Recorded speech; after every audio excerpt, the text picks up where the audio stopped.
the future, behind the grand statue is the real affirmation of his legacy. Compulsory May Day parades with the symbols of the ruling Communist Party. Decades of forced isolation from the rest of the world, from the natural course of civilization. The people knew it, but few would dare to speak out. The effects of the past 4 decades have left the Soviet Union on the brink of economic collapse. Socialism has left in its wake a chronic shortage of housing, hospitals, and schools. Food shortages abound, as well as shortages of clothing and the materials to make them.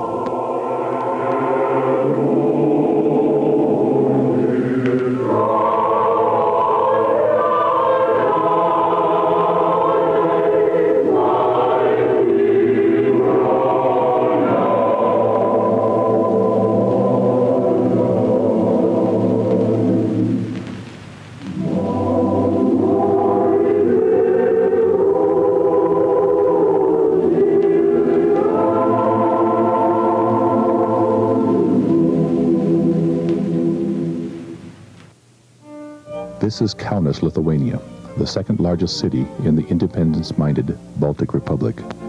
Kaunas was once the capital of the Republic of Lithuania during a 22-year span of independence between 1918 and 1940. The years of independence brought prosperity to this small Baltic nation, as an industrious workforce and an efficient agricultural system built Lithuania into a substantial economic force in the region.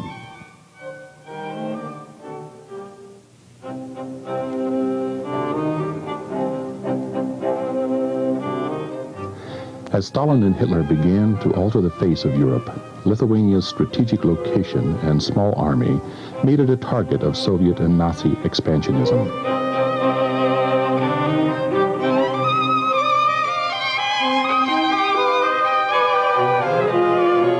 Lithuanian Foreign Minister Juozas Urbšys met personally with both Hitler and Stalin and was given an ultimatum by the Soviet government.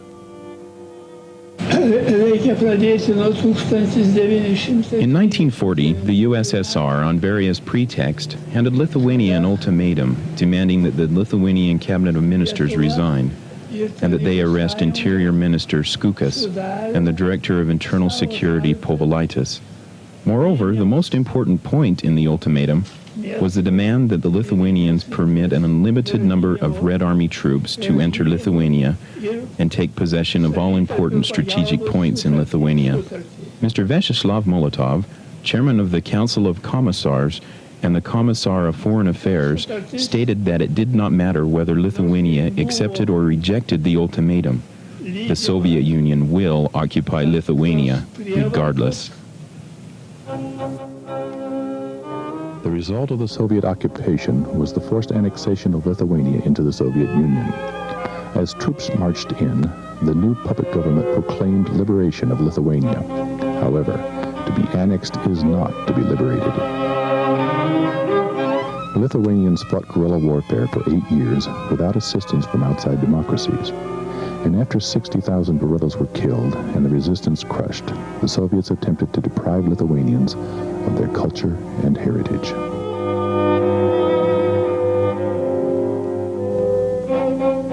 Lithuania was once at the forefront of higher education in Europe. Backed by a strong Catholic leadership, university leaders were proud of their educational tradition.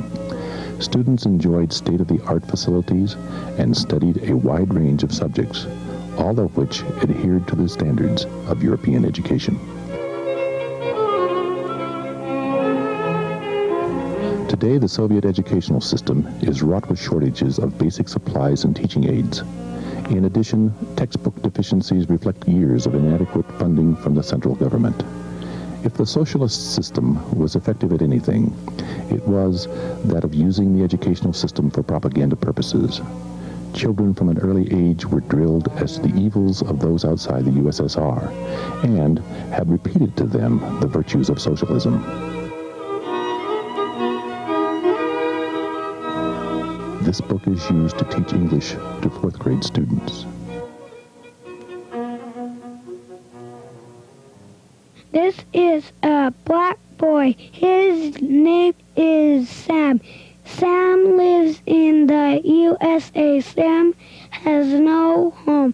He lives in the street. He sleeps in a big box in the park. Sam is not a schoolboy. Books like this are still used today.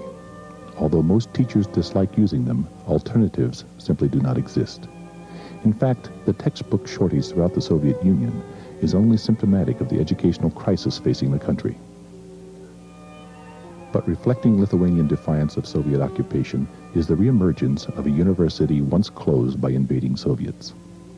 This university was named after the great Lithuanian king, Vytautas the Great, who controlled the Baltic region during the 13th century.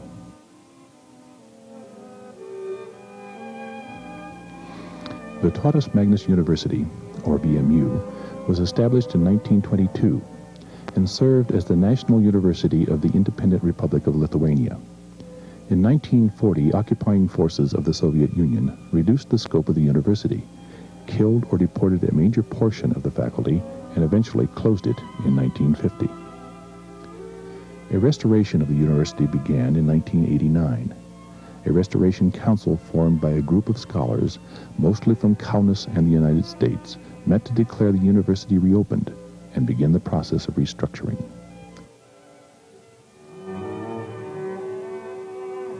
VMU is now a unique phenomenon. It is the only private university in the Soviet Union, free of Moscow's control and dedicated to the ideals of academic freedom. VMU is supported by donations from local industry. More importantly, VMU is shedding the Soviet style of education and is being patterned after Western-style higher education. Despite attempts by the Soviet government to prevent VMU from growing, in September of 1989, the Academic Senate agreed to appoint 2 Americans as leaders of the university. They chose as rector or president Dr. Algirdas Avizienas, a computer science professor from UCLA, and as prorector or vice president, Dr. Liucija Baskausas, an anthropologist from Cal State Northridge. Both went to Lithuania to begin the huge task of transforming VMU into a Western-style university, which would allow students to choose their own courses and fields of study. A seemingly straightforward task, but complicated by years of being accustomed to a system which is much less amenable to individual choice. The usual style of education in the Soviet Union was very much the production line concept of education.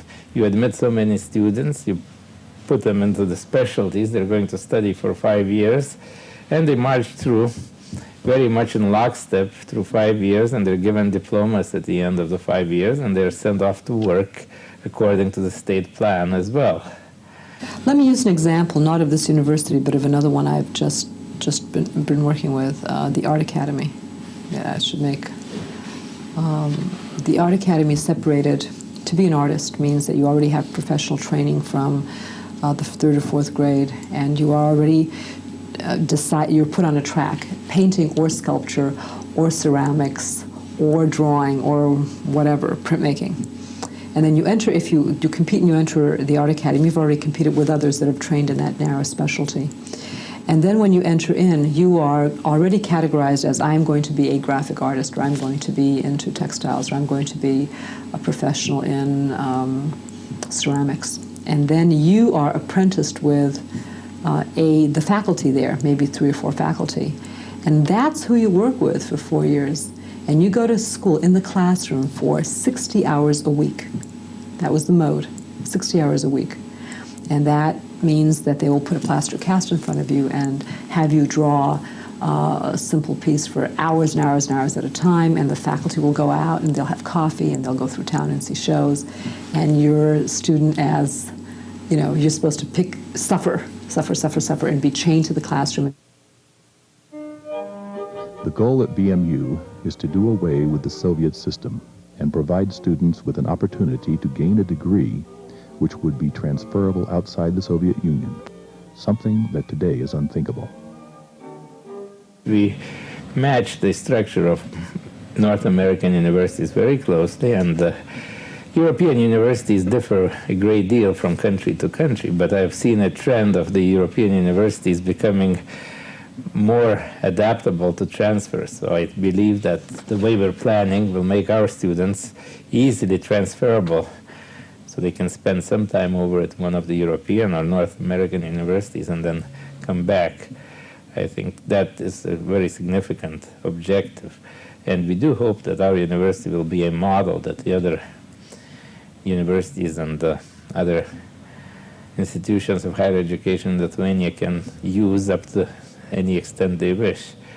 It's my concept that this is a laboratory for Lithuania of how higher education can be structured. Changing the structure of this university, however, is not sufficient to make it successful.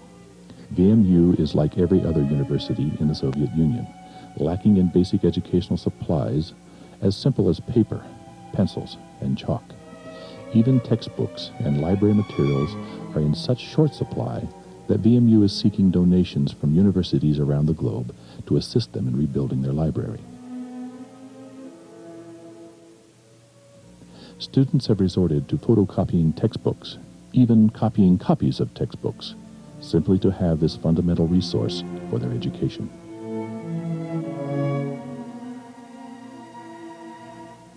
As development of VMU progresses, Dr. Baskausas reports that an even more basic issue has surfaced, that of having to teach VMU students about fundamental issues like individuality and human rights, essential concepts which have had no place in the Soviet system.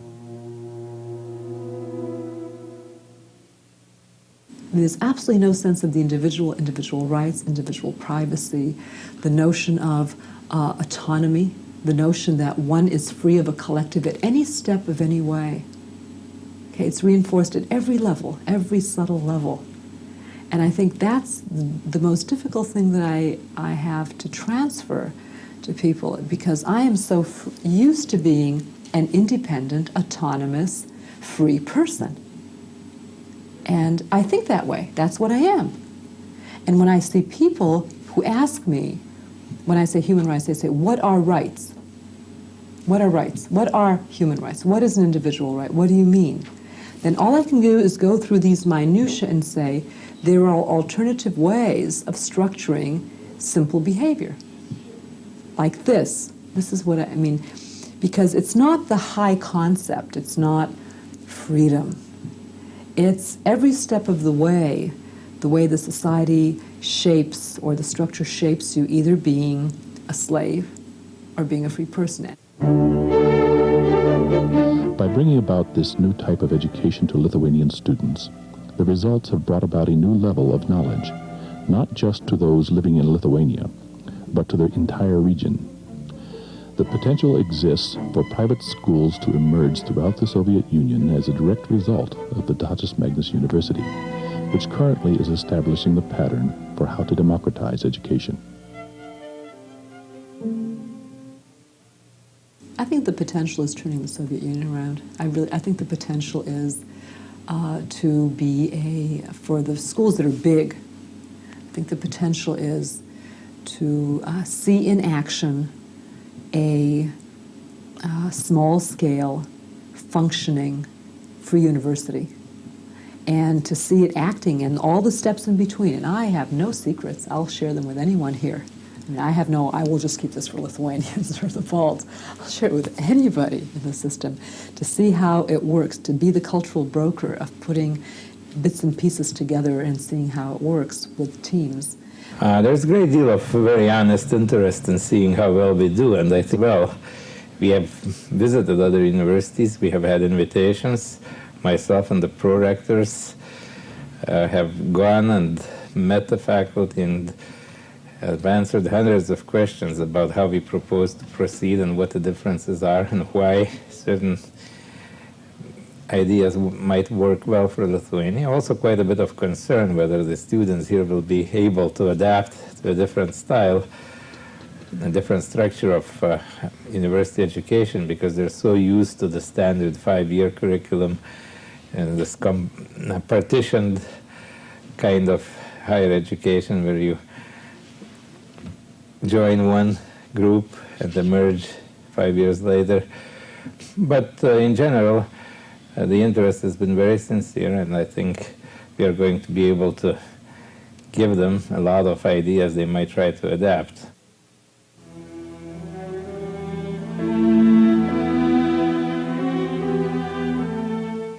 And so Vytautas Magnus University survives amidst the political maneuvering between Moscow and Vilnius, between the United States and the Soviet Union.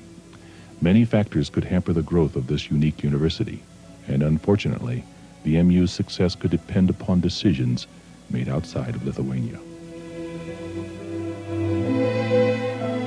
The fact that if we are successful, if I'm successful in developing, with the help of everybody else that is willing to come in, a plan of action, then that plan of action can be transferred to other schools of higher education. It can, not only in Lithuania, but throughout the Soviet Union, to other places where people can learn how to.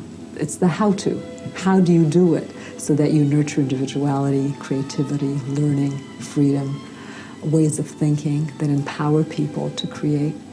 And I think that's where change begins. I think that's where the extraordinary slavery and I use that term very consciously because it's slavery. It's teaching people how to be slaves. It can be turned around in allowing them and nurturing them to be who they are, human beings, creative, talented, bright, superb, magnificent human beings.